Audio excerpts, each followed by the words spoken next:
Juan Soto and Francisco Lindor have reported to Port St. Lucie, and the Mets superstars are ready for a big year in 2026.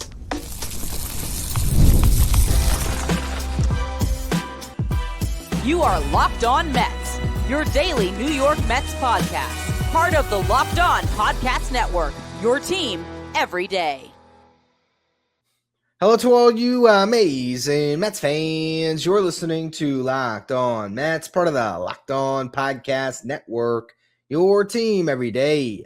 Thank you for making Locked On Mets your first listen every day, and thank you for making Locked On the #1 sports podcast network. On the show today, we're going to be talking a little bit about Francisco Lindor and Juan Soto. They both reported to Port St. Lucie on Sunday and met with the media for the first time. I'll break down what they said in the first segment. In the second segment, I want to talk about the window that the Mets are in right now with Juan Soto and Francisco Lindor, how rare it is to have two players this good in the middle of their primes at the same time. Then in the final segment, we will discuss what these guys could do in 2026, set some expectations for the upcoming season. Before we get to any of that, though, I'm your host, Ryan Finkelstein. I've been covering the New York Mets on this show since the 2019 season. This is the #1 daily podcast on the New York Mets. If you want to find some of my written work, you can do so over at justbaseball.com, where I work as the editor-in-chief. Today's episode is brought to you by FanDuel. Use your profit boost on an NBA future and get entered for a chance to win a trip to the NBA Finals. Play your game with FanDuel, the official sports betting partner of the NBA. So as I mentioned, Francisco Lindor and Juan Soto reported to spring training on Sunday. A lot of Mets did. We saw Marcus Semien, Luis Robert Jr., Brett Beatty, amongst others. And today, as you're all listening to this, is the first full squad workouts for the New York Mets. So all 71 players, I believe, have been invited to Major League Camp will report if they haven't already. It kind of seems like at this point, everybody's already there. Every year, it seems like guys show up earlier and earlier, where when pitchers and catchers report, a lot of guys just show up anyway a week early. But now everybody will officially be there. They'll have a week of full squad workouts, and on Saturday, they will start playing some Grapefruit League baseball as the season inches closer and closer. But we got a chance to hear from Lindor and Soto for the first time since the end of last season, and they both had pretty similar comments. They were, each talking about how this team is better than they were in 2025.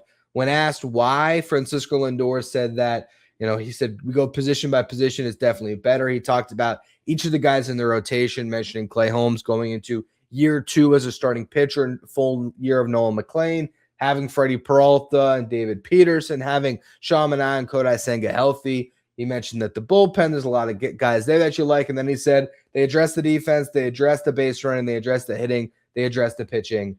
And even Juan Soto said, we have a really good team. We have everything we need right now. When you see the roster, I think we are really complete. And when asked about line of protection in particular, Juan Soto, who doesn't have Pete Alonso anymore, which is what the question, was posed around. How are you going to deal with that? Pete Alonso's bat in the lineup. He goes right to Bo Bichette. He says, we're going to have Bo. Bo, I trust him. He's a great hitter. He can hit homers. He can hit for average. He's great protection.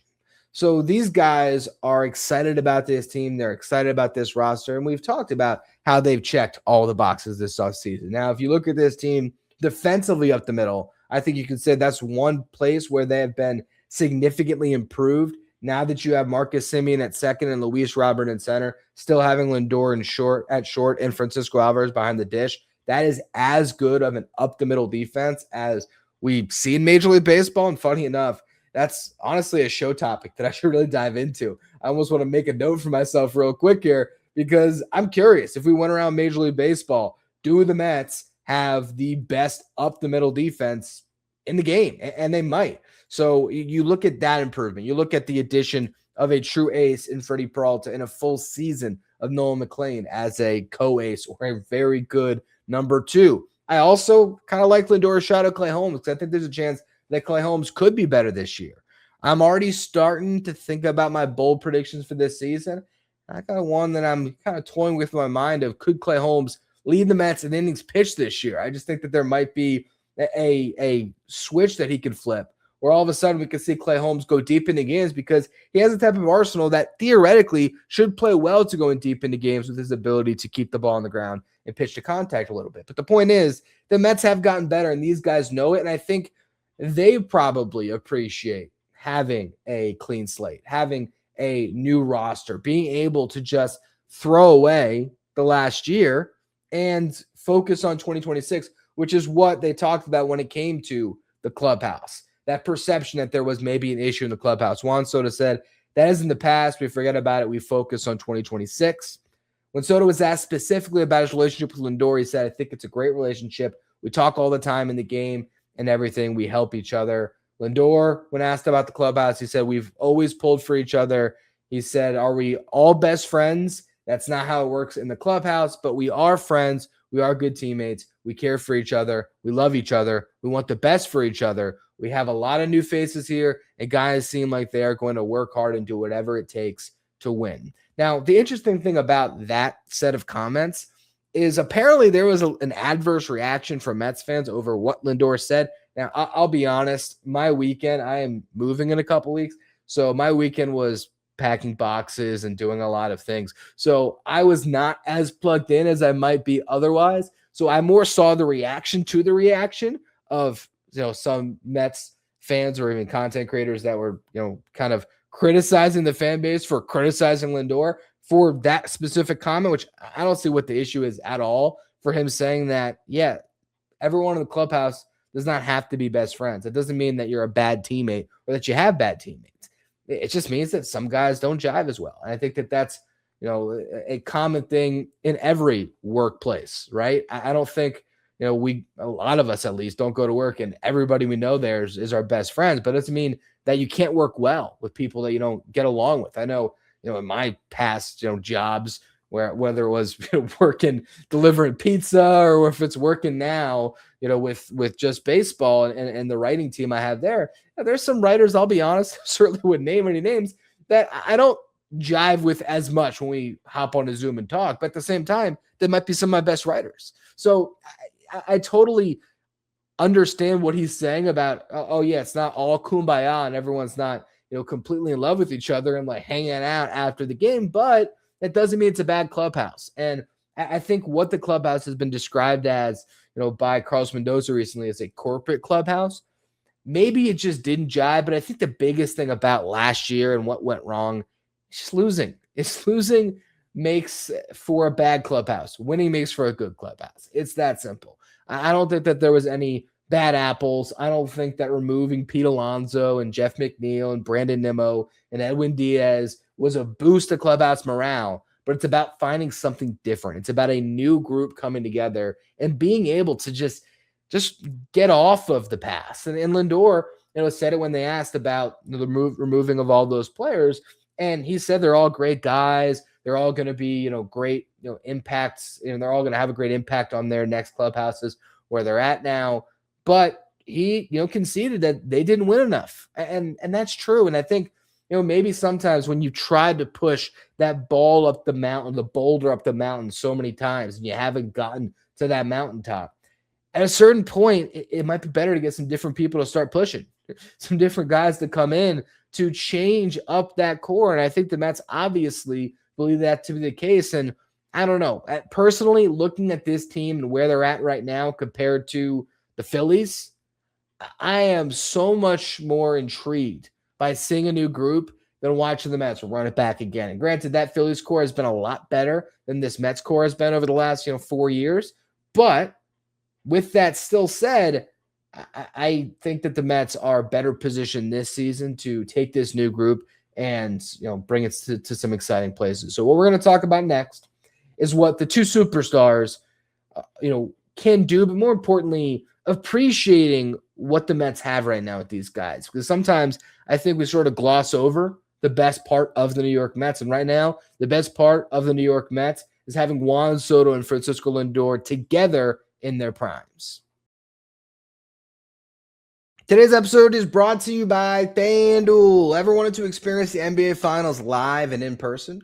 FanDuel is giving you the chance to turn that dream into reality with their NBA sweepstakes. Here's how it works. Use your profit boost on any NBA future, and you'll automatically be entered for a shot to win an NBA Finals trip for two. That's right. Flights, tickets, the whole experience. If you're already looking at the board and thinking about which team can make a deep run, this is the perfect time to lock it in. I love futures this time of year because we actually know what all these teams are going to be. We're past the trade deadline. This is the time to pick a team to win the championship or to grab a conference title. Adds a little bit extra layer of excitement down the stretch here because you got a dog in the fight, a horse in the race. There's someone that you're following along with. And now, not only can you cash in on your pick, but it could also send you to the finals. So visit FanDuel.com to get started. Use your profit boost on any NBA future and get entered for a chance to win a trip for two to the NBA Finals. Again, play your game with FanDuel, the official sports betting partner of the NBA. If you're watching on YouTube, do me a favor and hit that subscribe button. Help us get closer to our next goal of 16,000 subscribers by opening day. So if we look back at Mets history, how many Hall of Fame talents have passed through on the position player side? Okay, we know that the Mets have had some unbelievable pitchers, but how many Hall of Fame talents have come across as position players in a Mets uniform? You have two who are actually in the Hall of Fame, Gary Carter and Mike Piazza, one that's about to be in Carlos Beltran. Keith Hernandez should be in the Hall of Fame. That's four. Guys who started off their careers as Mets who were maybe on a Hall of Fame track at one point. You got Darryl Strawberry and David Wright. Those two guys jump to the top of mind. If you wanted to give a shout to early career Jose Reyes, you could. He was elite at one point in time. But that is a short list of players. When it's all said and done, and Francisco Lindor and Juan Soto have wrapped up their Mets careers, these guys very well could go down as number one and number two in Mets history, and certainly as guys who have the best careers that played in a Mets uniform.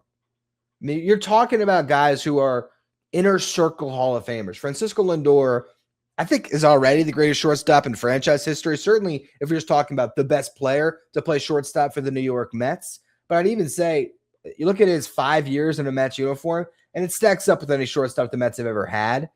When you talk about Juan Soto, he's a generational talent with the bat. He is one of one and a guy that has a chance, if he can stay healthy over the next 15 years in a Mets uniform, to rack up some crazy numbers when it comes to his career. A guy that can get to the 500 home run club, the 3,000 hit club, all those things, because he started so young. He's already racked up such great stats this early in his career, and he's only 27 years old.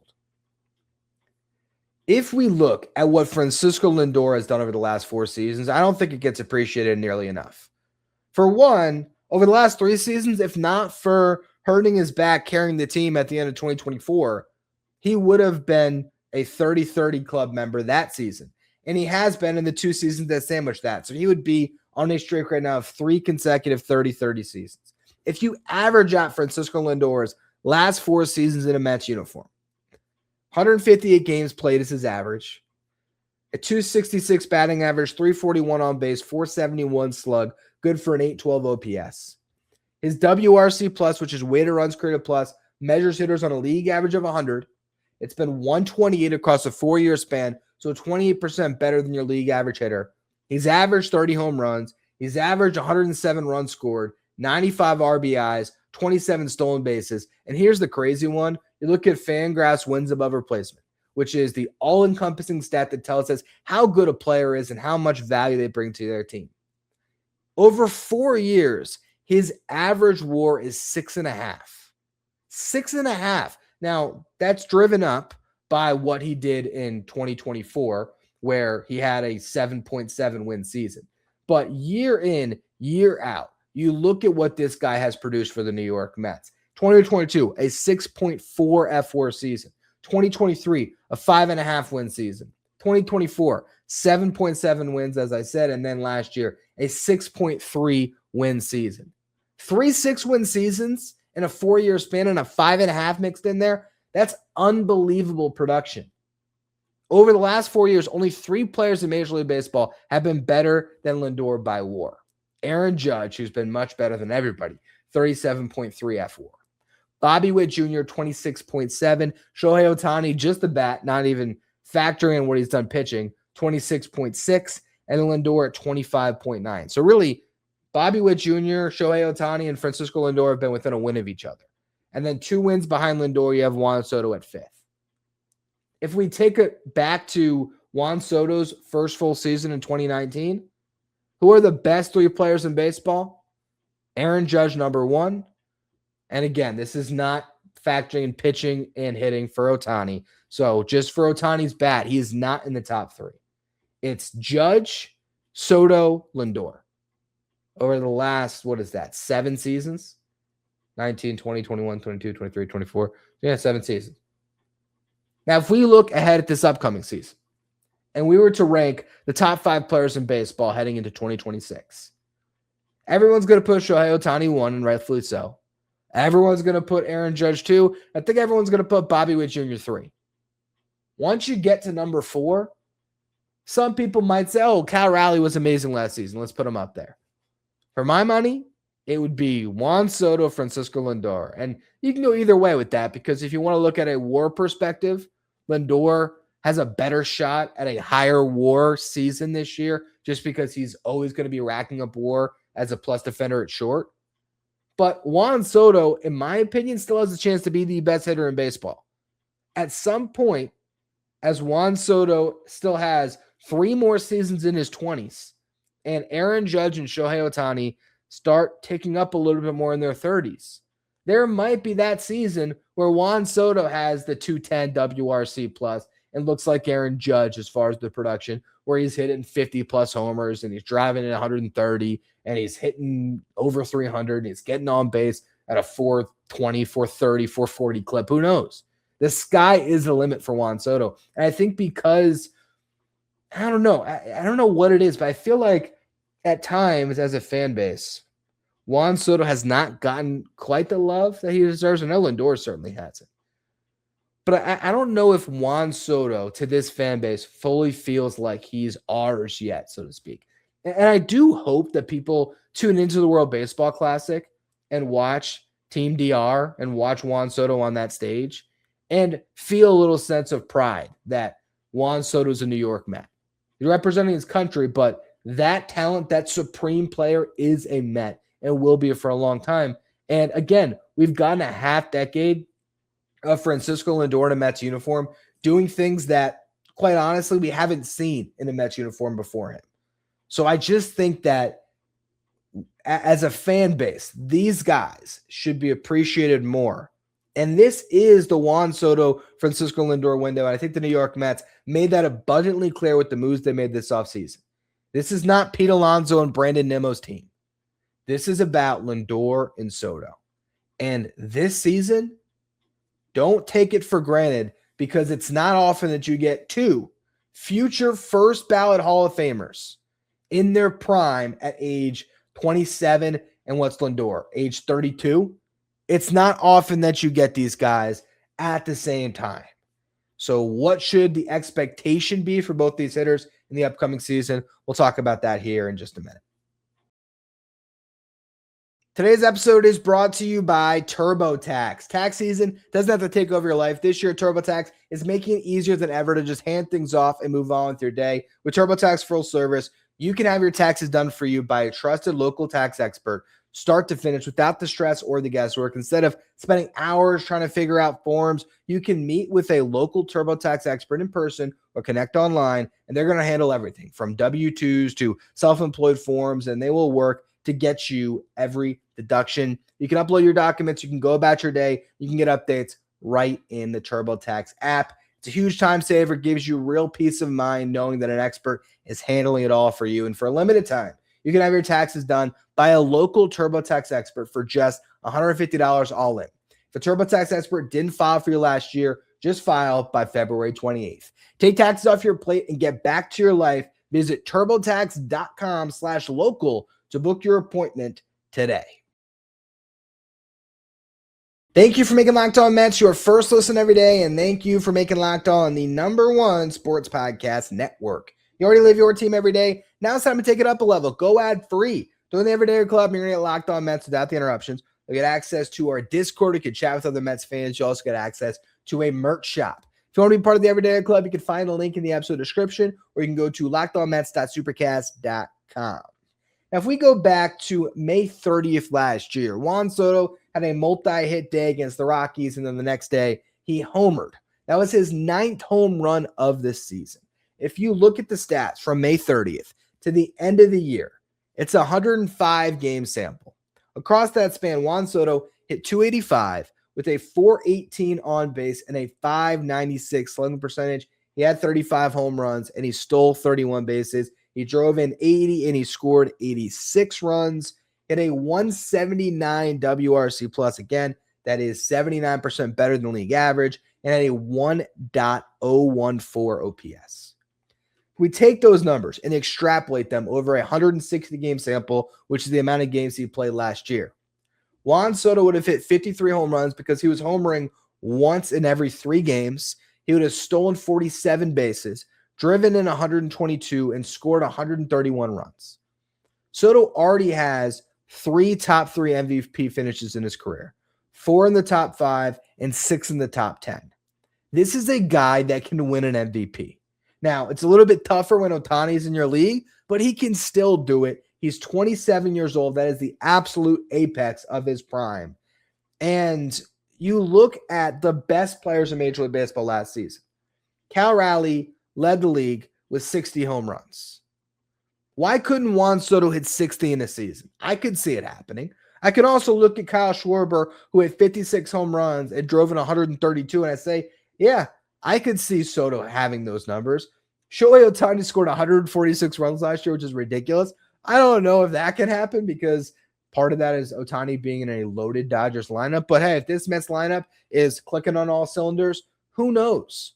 Aaron Judge had a 204 WRC plus. My point in mentioning all of these names and all of these stats is I don't think that there is a hitter in Major League Baseball that is more talented than Juan Soto, that gives a better at-bat than Juan Soto. Now, granted, across the season, Aaron Judge has proven time and again he's the best hitter in baseball. Shohei Ohtani has proven time and again he's the second best hitter in baseball. But that number 3 spot, I think for the most part has been Soto. And because Soto, again, is 27 years old, I don't see any reason why he can't at some point, whether it's this year, next year, the year after that, maybe it's the year after that. His prime is going to be very long. At some point, this guy is going to be the best player in baseball for a season. And why not 2026? Or even not the best player, the best hitter in Major League Baseball. You can't put a ceiling on Juan Soto's production because, again, it was a 105 game sample after he got adjusted to playing on a $765 million contract in a new place. And without an alpha like Aaron Judge that he could defer to like he did the year prior, where I think having Judge set the tone and as the leader of that team, as the longtime captain of the Yankees, I think for Soto, it was just the perfect storm, not to mention the incentive of a contract year and also a ballpark that was tailored to his swing. But at the same time, Soto homered more as a Met than he did as a Yankee. And I think over time, we could see Juan Soto homer even more than he has. Last year was a career high for Juan Soto at 43 home runs. But I think there's even more in the tank. If he didn't hit 2 home runs in April and he hit 9, there you go. That right there would have been a 50 home run season. So I just think when we're talking about the Mets offense and we're talking about what can take this team to the next level, you can throw Luis Robert at me. You can talk about Bo Bichette, talk about Semien, talk about Polanco, talk about further progression from guys like Beatty, Alvarez, and Vientos. All those names are nice and it's fun to talk about. And it's great to see a lineup with all these different options and all these different guys that can move the needle. No one's going to move the needle more than Juan Soto. This is the best hitter the New York Mets have ever had. Let me try that again. This is the best hitter the New York Mets have ever had. Point blank, period. And I just think as a fan base, we should be talking about him a little bit more. We should be a little bit more excited about what this means. Because as much as you can talk about all of the additions the Mets just made this past offseason, still all of that is dwarfed by what it means to have Juan Soto batting second in your lineup for the next decade plus. So appreciate having an age 27 season of Juan Soto to look forward to, because that was still, outside of maybe Steve Cohen buying the team, the most significant thing that has happened to this franchise in a very long time getting Soto to sign on the dotted line a little over a year ago. And I don't know what the proper expectations would be for Juan Soto this season. We're going to play a new fun game here. We're going to call this Fink Projections, okay? We're going to look at the projection models that Fangraphs has, and I'm going to throw my own projections in there. So the typical range for Juan Soto home run projections, you got anywhere from 37 to 39 home runs. My prediction, 55. Let's get crazy. It's Juan Soto. I'm not going to be this bullish on everybody. Then you get to RBIs. The range, 97 to 107. Let's throw 120 for Juan Soto RBIs. Runs scored, we're looking anywhere from 106 to, let's see the high, it's 114 Fangraphs depth chart projections. Juan Soto's got a clutch hitter behind him in Bo Bichette. How about a 130 run scored season for Soto? Stolen bases, the projection models range from 16 up to 24. Last year we saw Soto steal 38 bags. I don't think he's going to get the 40-40. I think part of last year was a little bit of the element of the unknown with him still stealing bases. But I still think he could probably swipe 30. So we'll throw 30 in there for the projection. You look at the WRC plus projections, 158 to 169 is the range. I have him getting a nice 185 WRC plus. In the WAR total, the projections range from 5.6 to 7 in an 8.3 win season with the Yankees. Let's top that and call it a projection of an 8.5 win season. I think Juan Soto is going to finish top 3 in the MVP voting again. And the only reason why he might lose is because Shohei Ohtani is doing both again. He's pitching and he's hitting for a full season. And if he's healthy and performing to the level that Shohei Ohtani can, he's going to win the MVP every single season. But Juan Soto is going to be as good as anybody in Major League Baseball. And I also think one other thing about it too, there might be an element of not having Pete Alonso that I think helps Juan Soto. Not that Pete wasn't great as protection in the lineup, but there's no one else to defer to. There is, Pete Alonso was still in a weird way the face of the New York Mets, despite everything Lindor has done over the last 5 years and having a player like Soto come into the fold. So I do wonder, with no other alpha in the building, I mean, I guess Lindor is as well, but just as a bat, I do wonder if we could see even more from Juan Soto this season. And then you get to Lindor. The handmade bone, that's going to limit my Fink projections a little bit, because otherwise I'd say 30 seasons always going to be there for Lindor. So I don't know if he's quite going to get to the 30 home runs that we've come accustomed to. But you look at the projection models, anywhere from 24 to 27 home runs. I actually think that that's pretty accurate.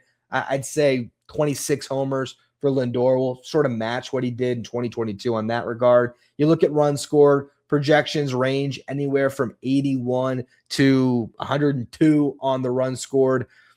I think this year with Bichette and Soto both behind him, or Soto then Bichette, I think Lindor is going to score even more runs. So we'll say he had 117 runs scored last year. I'll give him a cool 120.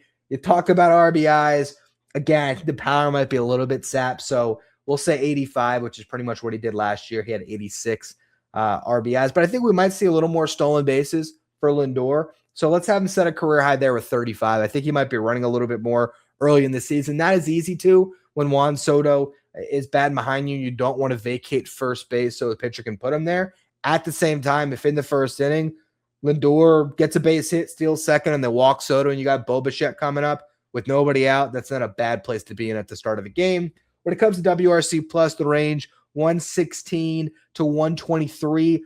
I do think we could see a little bit of diminishing returns from Lindor, just based on, again, the handmade bone and maybe a little bit of a longer acclimation process at the start of the season. So my projection there, I'll throw a 125 on it. I still think he's going to be really good. I don't think I can be any more bullish than that.